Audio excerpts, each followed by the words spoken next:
What's up, everybody? Welcome back. This time to a discussion about RWBY Volume 7, Episode 3, Ace Operatives. As always, I'm Connor. To my left, we have Mike. Zip. To his left, we have Zach. Hello. Yeah, let's just hop into it. So, do you have anything that you really want to get off your chest, talk about in the episode first, or should we just start going through my list? Mech You have 5 a list? confirmed? Mech 5 confirmed a little bit. You're breathing a little I bit don't- more Mike there. I don't know about Mech 5 though. I mean, I guess the name fits, but I'm starting to have my doubts on whether or not they're actually mechs. Them having semblances has made me doubt my theory.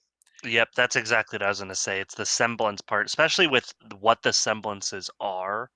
If they were more like tactical or weapon-based, you could argue maybe it's just upgrades type thing, but the fact that Vine can like stretchy arms and like fucking, or like I call them lasso arms or whatever, and I don't call him know. Piccolo. Piccolo. Piccolo. All right. But then I really like Harriet being super fucking fast. See, that one you could argue is a mech thing. Mm-hmm.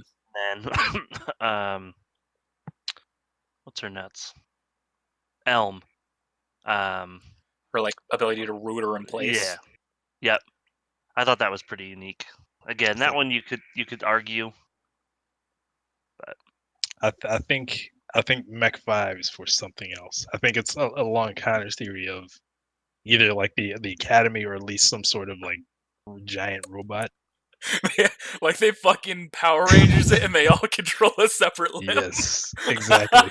That is exactly where I was like, all right, if this is out, then this must be the next most plausible theory. Is that they're gonna get a mech, and the 5 of them control it just like the freaking Power Rangers. So Penny's ability to use her swords is, in canon, from what I understand, considered a semblance. And them all having aura does indicate that they could have a semblance, that they're allowed to. But yeah, it is something that does poke a hole in the theory, because it's not confirmed. what they could have done is realized. Well, maybe go ahead. No, I was going to say, one theory I have is that to make these aura-based androids, what they have to do is kill someone or transfer their aura from them into the person, and the android gets that semblance. See, I was going to bring in just something along that line as well, is that's actually just they're more cyborgs. Once human, hey, do you want to be a part of this special project? That could also be. And here's some enhancements for you. You know, maybe they realize that Penny, the best version of Penny is to actually use someone that is also human, add in a whole new layer, something you can't code per se. And we do see that a little bit with Ironwood. He is a cyborg. He also apparently has 2 guns. That's the thing that's been on Twitter recently, but we have only seen the one of them. Yeah. I remember always thinking he had 2 guns, and then one day I rewatched that episode. It's like, oh, he's only fighting with the 1 gun. Silly me. The 2 guns are going to combine into 1 gun. That's my expectation. You expect this, no less. That's what my headcanon was for him for the longest time until I rewatched that episode. Well, and what about wow, I'm gonna forget his name, and I apologize, but the leader, Clover? Clover. How did I forget that? I can't remember the Faunus one. I always forget him. In my react, I was like, "Aw, is Crow jealous or is Crow in love now? Like, it's my exact opposite." And I like that, like when he went to do it, he like flicked his Clover too. Like, I'm wondering if that was a part of it or just for show. I don't know. I'm guessing it was just for show, but it could be part of it. But I do think it was an interesting mix seeing those 2 together. And it's also made me think, it's made me very split on the Mech 5 theory of, well, maybe Ironwood saw that and thought, that's going to be great. I know someone who this does the exact opposite for. This is going to work for what I'm building. But I don't know. Shipping community has been in a frenzy about those 2, which I understand. The yin-yang vibe they give off, I can respect it. Yeah, I just don't see. I mean, if Crow were to settle down with someone, it would be someone who can counteract his issue.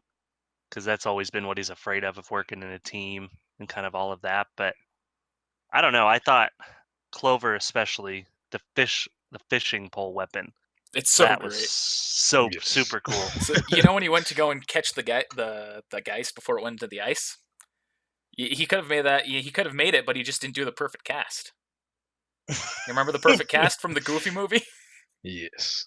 I watched that on Disney Plus earlier this week. This man even taught Powerline the perfect cast.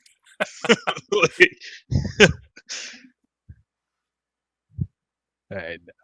I love that weapon. It's so great. It's clever. It's unique. It's something that we've missed a lot of recently. I'm still waiting for a frying pan weapon, So someday. That'll come. That'll come. and it doubles as a drying pan. Am I right? All right, you can get out. I know there's an exit. I can't see it. It's got the window right there. And it's emergency exit. You take your pick. The Aesops have really shown their stuff in this episode. It was named for them. It really was about them, even though we got some other little details as well. Showed off their freaking teamwork. That's for damn sure. Oh yeah, we definitely saw that they were leagues above Team RWBY. And then, They showed no hesitation. right. Like say, like Ruby, she stopped mid sentence. She's like, "How are we supposed to?" And then boom, they just like all jump straight into action. That's the power of formations. It's why you got to make them. This man still trying to misuse them. When Elm fucking grabbed the ice geist, I was just thinking, she's making Hal proud right now. Using a grapple check on a giant.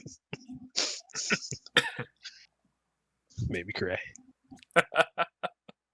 The another thing that they gave a huge shout out to was Bumblebee. I feel like the Bumblebee ship, major shout out. Well, I really like your hair. Oh, what's up? I'm happy that they've decided to go a more subtle route with it again. Because the hand holding at the end of Volume 6 was too on the nose for me. I like the subtlety, I like the little hints, and then I think at the end of the season we're probably going to get more of a knot between the two. I can't think of a good way to put that, so knot was where my mind defaulted. Yeah, but really, other than just showing off kind of what the Aesops can do and each of their like semblances and kind of just how they, like you even said, are leagues above. That's really what the episode was about. Kind of just showing that maybe Team RWBY isn't all that badass, that they need to focus on being together. I kind of feel bad for Oscar though. Hey, you're shit. Hold my lamp. That was, I think, a little bit different. I think that was partly because Ruby felt guilty. Like, I feel like she's just basically pushing the responsibility off onto Oscar. Just a little bit. I guess while we're on that thought, Oscar did confront her about, so why are we lying to Ironwood? Isn't that kind of what Ozpin did to us? You can't do that GM bullshit. Not here. And it's, No, I was glad he did. I was so glad he did. When he did it, I was like, finally, someone who's thinking about things. I'm thinking the reason why she's doing it is because I think she agrees with Ozpin's outlook. And that she is going to try and be like the next Ozpin. The same reason as to why Ozpin decided to let her into the school is because he saw himself in her, she sees herself in him. In which case, I can understand more of her lying about that in that situation. I was more angry, less at Ruby of lying in the last discussions, as I was about Yang and Blake just going along with it. Because even Wise, like, she doesn't say much, even when the whole thing happened in Volume 6. It's mostly Yang and a little bit of Blake. And even Yang, when she called it out in this episode, it's like, should we really be lying to him? I think that we should tell him kind of a thing. And then they're like, well, I don't know if we can trust him. And then she was, okay, you got a point there. Let's just keep this perpetual lie going, like a hypocrite. See, I'm just foretelling that it's going to blow up in their face. I think all of this is just going to blow up in their face, and it's going to all come down to why didn't you tell him the truth type thing, because maybe it would change Ironwood's plan. Kind of all those little subtle details. I think that's what we're going to see through Volume 7 is that I think, and I'm theorizing that Team RWBY, or even RWBY herself, is going to get distanced from everyone else because she's trying to keep this whole secret together. And, it kind of kept Ozpin alone for a long time to himself and all that. And I think it's going to do the same to RWBY. I think we're going to see a break in RWBY finally. Yeah, it's kind of like so because it's clear like she's just making excuses because she doesn't know what to do. She obviously doesn't want to do the same thing that Oz does, or not obviously, but I feel like she doesn't want to do the same thing that Oz does. She wants to do it a different way, but she just doesn't know what to do. But the combination of Ironwood's plan, which is gonna make it evident to everyone to begin with. So all the secrets that Oz or anyone has is gonna be out in the open at this point, or eventually found out. So I think it's gonna be interesting to see what happens at that point. Whether it is gonna be just like a breakdown altogether, or if Do you something think is gonna that's ruin that plan and Do something you else think to that's when Ozpin will come back though? Is when it is the break? happen. Maybe. Maybe Do honestly, you even think Ozpin will come back this volume? I think you will. I'm mixed on it honestly. I'll wait a couple episodes and see. Because I can see him just not coming back this volume. It could happen. I guess What do you're y'all talking think two about the weapon different- upgrades? I like most of them. Which one don't you like? I thought Ruby's was a little lackluster. Well, like that's what I was trying to figure out. It doesn't even look like she got even any major upgrades. It was The more. blade It looked like can reverse. yeah. See, that's what the only thing I noticed was like a reversible blade, and just it looked a little aesthetically a little different. But like, Yang's has some cool new features. John's shield is actually pretty dope. Uses hard light dust. He can even use it to fly. Yep. Which I thought was pretty funny when they were jumping out of the ship. Instead of him just falling with style, he's just like gliding down. I thought that was pretty good. Showing his progress little by little. landing strat. Mm-hmm. Landing strat.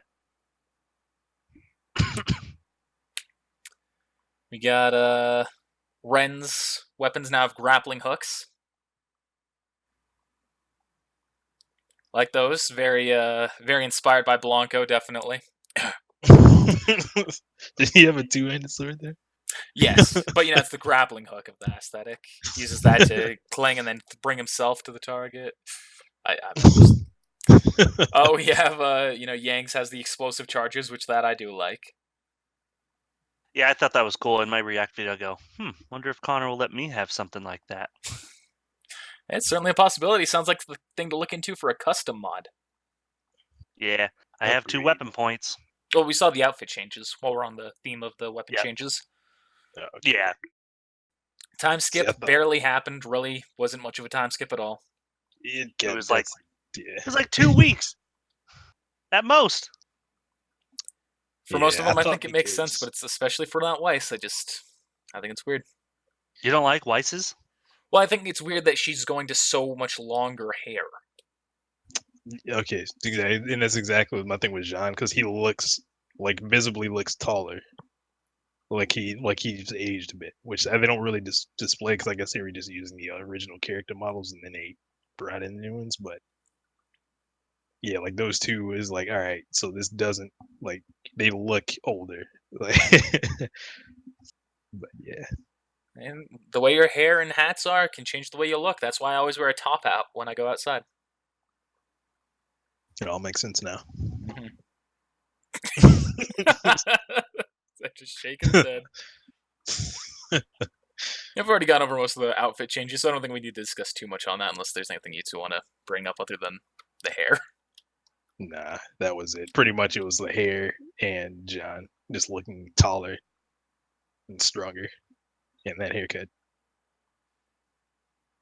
I guess when they're getting ready to have their weapon and outfit changes, we do have a little bit of a sad moment with Jean. Looking at Pyrrha as like cloth or whatever. Yeah. That was unfortunate. But also sentimental. I was kind of hoping he would tie that into his outfit or something, or like, I did too. or even his weapon have something like Pyrrha based, because that's what I thought they were going with, is showing that he still has some of like this stuff. Nope. Just gonna have a little sad moment. Here's 5 seconds of staring at cloth. Yeah, maybe he'll keep it just in his pocket or something. But I would have liked to see it more like wrapped around his arm, something like that. Something, yeah, exactly. I was thinking the same thing. It's because she's coming back. That's why. She's not. Maybe. You know what? Maybe she's the Winter Maiden. I'll She's accept that. stable. Whatever you want to throw in there, I'll take it. Like literally, whatever it is. You want to make her the main villain? Do it. Pyrrha's back. Would You you like guys to don't see like Pyrrha? when- Would you like to see Pyrrha? They hold up an urn. She's in here. All right, Damn. that's disrespectful. Will not accept. What I'm saying is disrespectful. Hey, you know You're what? trying to breathe life into a corpse. Here's a fucking theory. Here's the deal. Maybe they were able to recover her.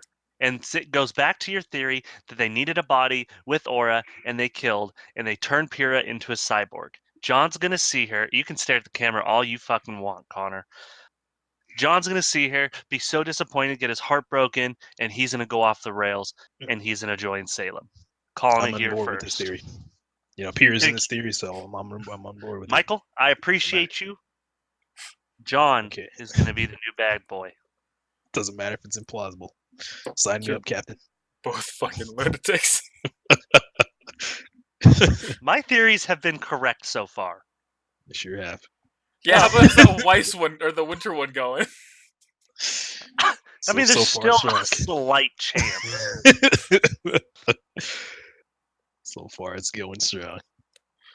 Although it did seem like your theory regarding Tyrion killing the reporters and only reporters, it didn't confirm it 100%, but it almost was like too perfectly implied. Yeah, we ran into Bus Dude again. Tyrion fucking took him down. We assume. Kind of cuts the black, but we assume he took him down. But it does change my thought a little bit on the way Tyrion's taking down reporters. I thought they were taking down anyone who was going to be like speaking in support of Ironwood. I think now they're taking down anyone in support of Hill because that guy supported Hill. And I think that they're going to try and make that a huge public issue of how, look, Ironwood's assassinating all of his opposition, blah, blah, blah. You think it'll drive Ironwood to madness? I don't know. I think it's going to drive him to react in some way. Do you think we see Salem this volume? Or do I you think hope we'll so. see her minions? I hope we see Salem. But if we do see Salem, then it's going to raise a whole different question that I have of, well, why the fuck hasn't she left the tower earlier? She's just chilling. I just don't know. Do we ever see Tyrion's semblance? I'm not sure now. I don't think we did. But I could be tripping. Unless his poison is part of his semblance, because his eyes did glow with that. They glowed the same. Yeah, exactly. When his tail changed color, his eyes glowed as well. So it's kind of up in the air. It could be his trait, it could be his semblance. Which is Ruby semblance. There is a mention for Ruby semblance. Yep, that's on my list. How it's special. Different than any other speed that she's seen before.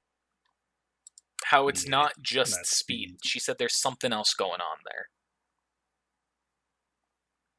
And what do you think that is? I've got no fucking clue. Only thing that I can identify for sure is that because she's not running. She actually like is cloaked, and it looks like she's basically moving through space and not running. So I'm not like really And sure. I think there's something there about like through the space time and stuff like that. I wonder if she's able to almost plane walk, if that makes sense. That could add up, because they have said multiple times before that, like, a girl who turns into rose petals, so she might be intangible while she's doing it. Yeah, see, that's the thing. I think there's a lot of things it could lead to, but it makes me wonder if they're actually going to explore that, or if she just take it as okay, cool. I hope that's exactly what it is, because I actually have that in her in the D&D book. I actually have her semblance written with that idea in mind. Oh, really? Yeah, because it gives her like an ability to negate attacks in certain ways. So, do you think there will be new ships about Harriet and Ruby?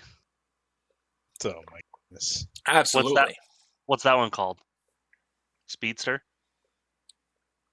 It's got to be something with speed. Love bunnies. Still voting for Ruby John. A lot of people also like Ruby Oscar. I want that one to happen just for comedy. Yeah, see, that one's more plausible in my head. But also more creepy. All right, come on, Oscar. Come on. You don't know what you're doing. Let me take over. Come on. I also like. Silence. I think it was Yang that said it regarding, yeah, and just wait until they find out what she can do with her eyes, type of thing. It makes me wonder, and this is not even related to the episode. Does Yang just feel like so much less? Like, we're sisters, but she's got all the cool shit. Like, well, from what we've seen, Yang is still the better fighter. Well, yeah, but Ruby, she has the special eyes. Clearly, she's the team leader, and she's like the younger sister, and all this stuff. Like, I just wonder if Yang, if she feels bad. It could be. Marrow is the guy's name. But that's his name. Oh, I didn't know you were looking for it. I just couldn't remember. I just came across. But yeah, like Yang, she doesn't like she doesn't look like she even really wants to be, or she like wanted to be. She seems more carefree. Yeah, which I'll agree. It goes with her personality. She said that she was the kind of person who likes to just go with the flow, kind of a attitude. And I think especially with her spending so much time in bed in Volume 4, with Ruby actually going out there, I think that kind of solidified it in her mind of, all right, well, there's a reason why she's the team leader and I'm not. That's valid. That's valid. Oh. I just thought of something. Yeah. So, Elm, her semblance is with her feet, right? Essentially, that she can implant it in. Well, those X-rays from the very first episode were showing feet. Mm-hmm. Could be. And it was a pretty big body, and she's a pretty big gal. Could be. If those are her X-rays, that pokes a major hole in my theory. Well, because robots don't have bones. It could be the cyborg thing, though. That is also true. They did have a rib cage and hands as well. Mm-hmm. And I don't know what Marrow's is. Well, Marrow. So do all of their names have a reference to their semblance then? Does Marrow stop the marrow in your bones from moving? I think he can just probably cut through stuff, really. I don't know. Because he stops the two crawlers that are flowing at him. Exactly. Marrow stops them in their tracks, just completely. Huh, so maybe. Then again, Grimm also I wouldn't consider having Marrow, so... If they do, then it also, like... maybe freezes their bones and their bone armor counts. Maybe their bone armor does have Marrow. Yeah, bones... Okay, well, I mean... And then vines, he shoots his arms out like vines. It makes sense. Their names would go with the semblance. Harriet being... Harriet Tubman. Like I said, I don't really know about her. Like, there's the only one. Did you just say Harriet Tubman? In fact, he said this last time, too. Week.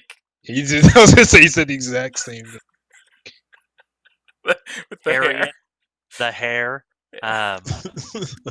Clover. Poorly Clover. Yeah. I did think, what's his nuts? Marrow's weapon was super cool, though. The boomerang chainsaw type thing. Oh, yeah. Yeah, that was making pretty cool. Sokka proud.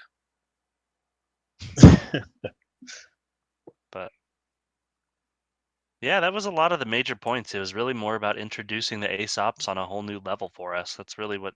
Oh, just two more things. Cool. I have two more things I wanted to comment on. While we're on Marrow, I really liked his opinion on racism. He had a very brief view on it. It was just like, it was very pragmatic. It's like, this is the reason why it exists, and this is the reason why some people don't do jack shit about it. That's that. It was just like, damn, it's interesting seeing that point of view from Afanis. We were so used to seeing Blake and Adam and everything like that. Yeah, but maybe because he's always been like top of class and like really good, or even is a cyborg, doesn't have that emotional connection. So, which I think would absolutely be true. But he's also an Atlas. I'm sure he's got some history if he is a real boy.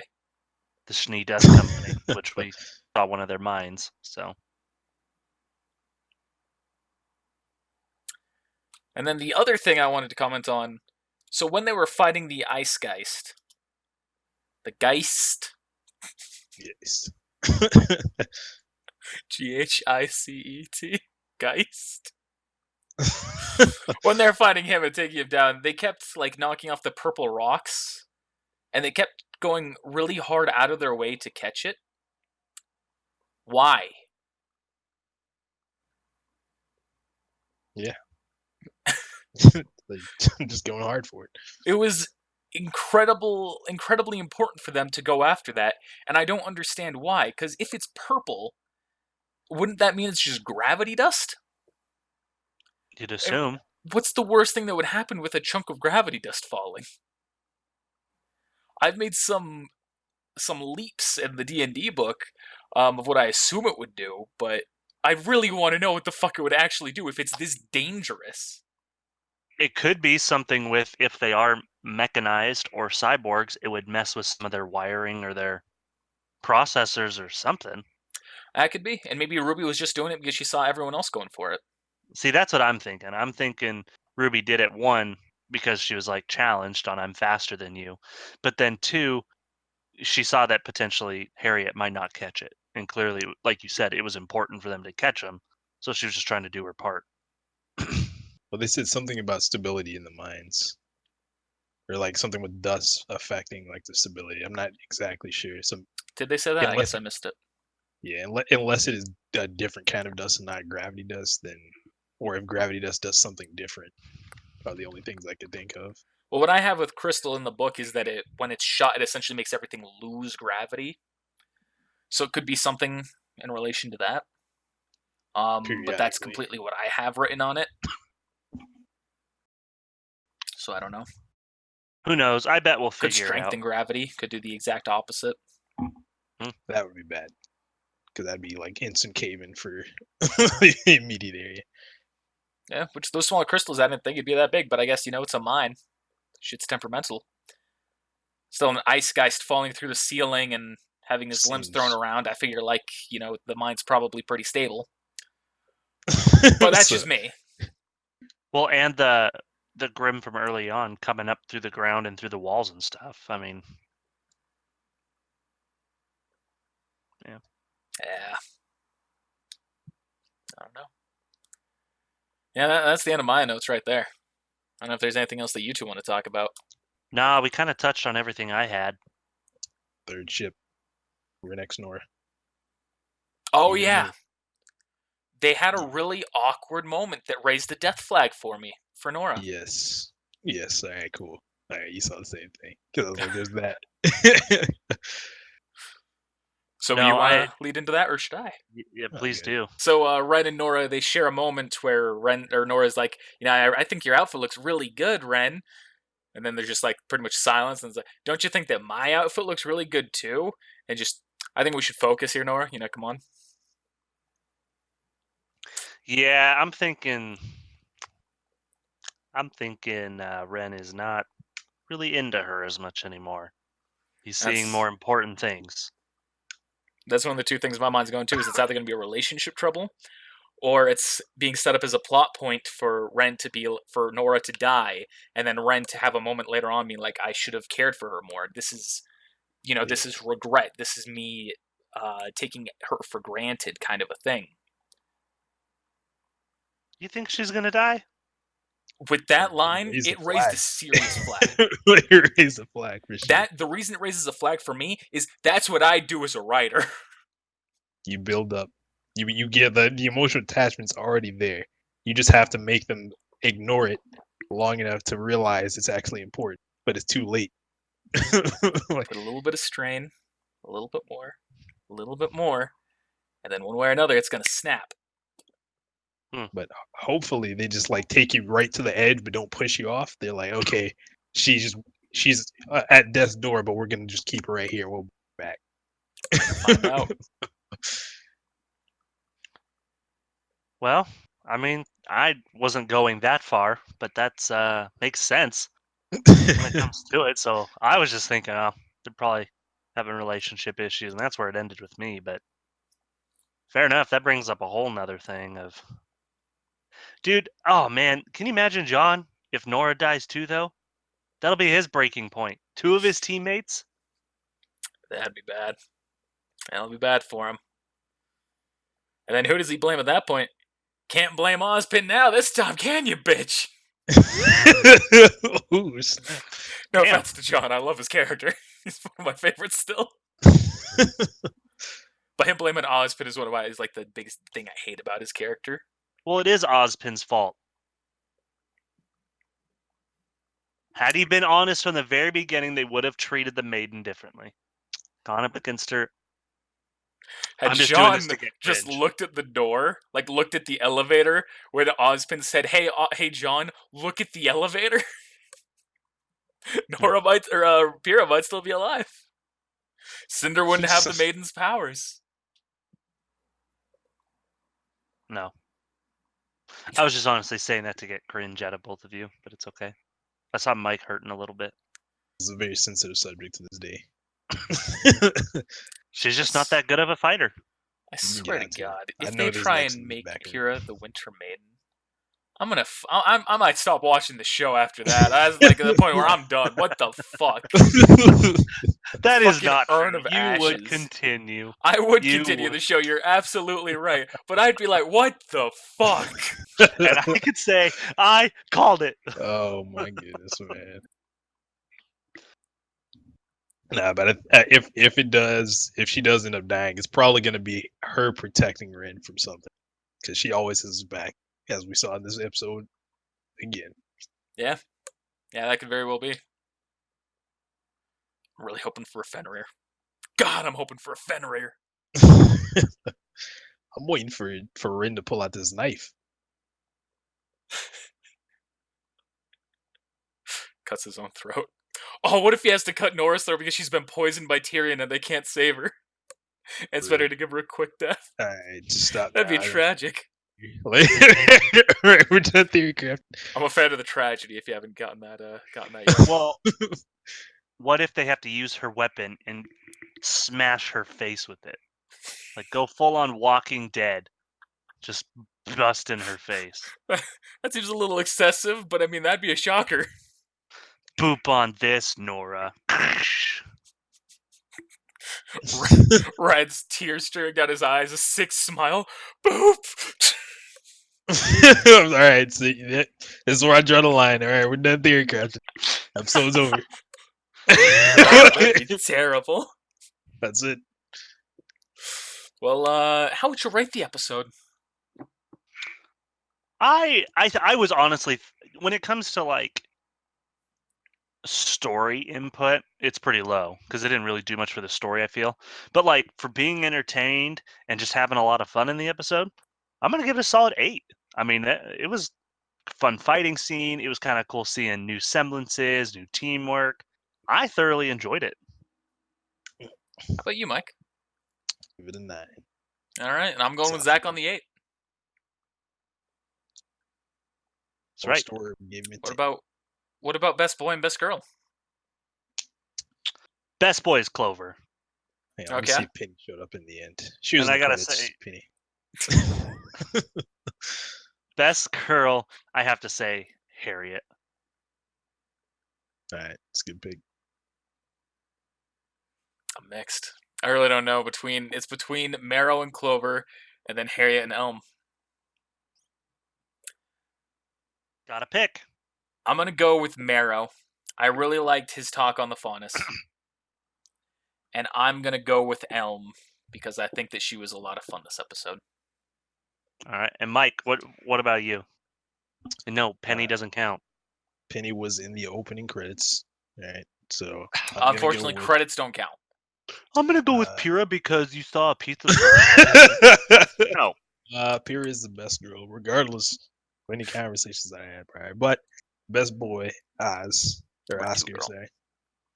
sorry. Best girl, since you guys don't care about people that exist in the open credits, would have to go with Harry. Okay. see, Elm was fun. I thought Elm was cool too, but I just felt like Harriet did more. She shined more in the episode. But I think that's also probably what it is. I think Vine and Elm are more support, get things set up for the other ones. So I guess maybe I shouldn't say this. Part of the reason why I'm still thinking about the Mech 5 theory is I'm thinking that with them turning against the team, they're all going to have someone who they kind of relate to. They're going to turn against. And so Crow having Clover. that would be an interesting fight, though. It's almost like their semblances are nullified. It'd be a truly battle of the wits, which I think personally Crow would probably win, but I guess we haven't seen enough of Clover to know. Clearly, Ruby and Harriet. I have a feeling Elm and Blake, or Yang, excuse me. Nora, maybe. I'm thinking of like I was thinking more Team Ruby. It could be Nora as well. I figure on Team Ruby specific. But they both get hammers. Because I just think all of John's team is going to die, so it doesn't really matter. Wow. I think they're not all going to die this season. Well, no, I think just in the end, John will be one of the last ones alive, and he's just going to be done with everyone's shit. I think he'll die by the end of the story. You think John will die? Mm-hmm. Not by the end of the volume, but by the end of the season. Joan of Arc. True, he is a martyr. Mm-hmm. I think Jean is going to give his life to save Ruby or someone. What if he gave his life to save Cinder? Like some heart-wrenching moment's going to happen to flip Cinder's her whole outlook, and what if he gives his life to save her? That'd be an interesting one. Or to save Pyrrha because she's only stabilized. He has to give out his life. I won't let you lay a finger on this urn. I just need them to like give him everything. I need his full backstory. I need him to feel much more in the story if they're actually going to do that. I want to know who his dad is. Or his great granddad is. I want to know that he is part of the fucking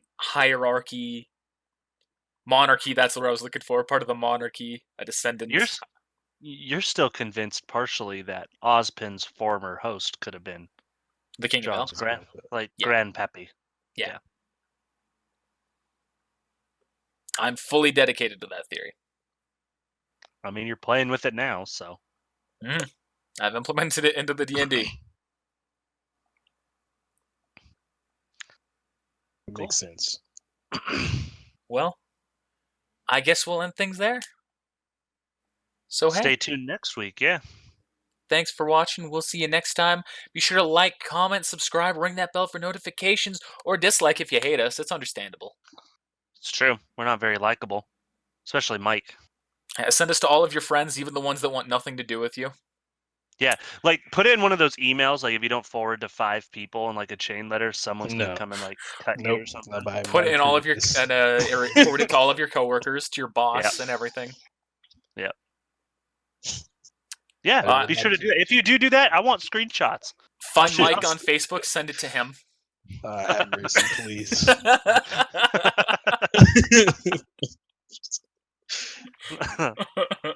Well, thanks for joining.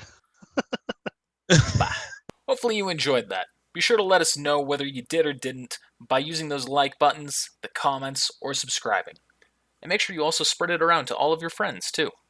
I'd also like to thank our patrons. With support like yours, we're able to slowly improve on our content, so thank you so much for supporting us. If you're not already a patron and you'd like to support us directly, be sure to check out our Patreon in the description below. We have rewards like stickers, shirts, behind-the-scenes content, and even the ability to make a major character to join in one of our D&D campaigns. Well, once again, thanks for watching. We'll see you next time.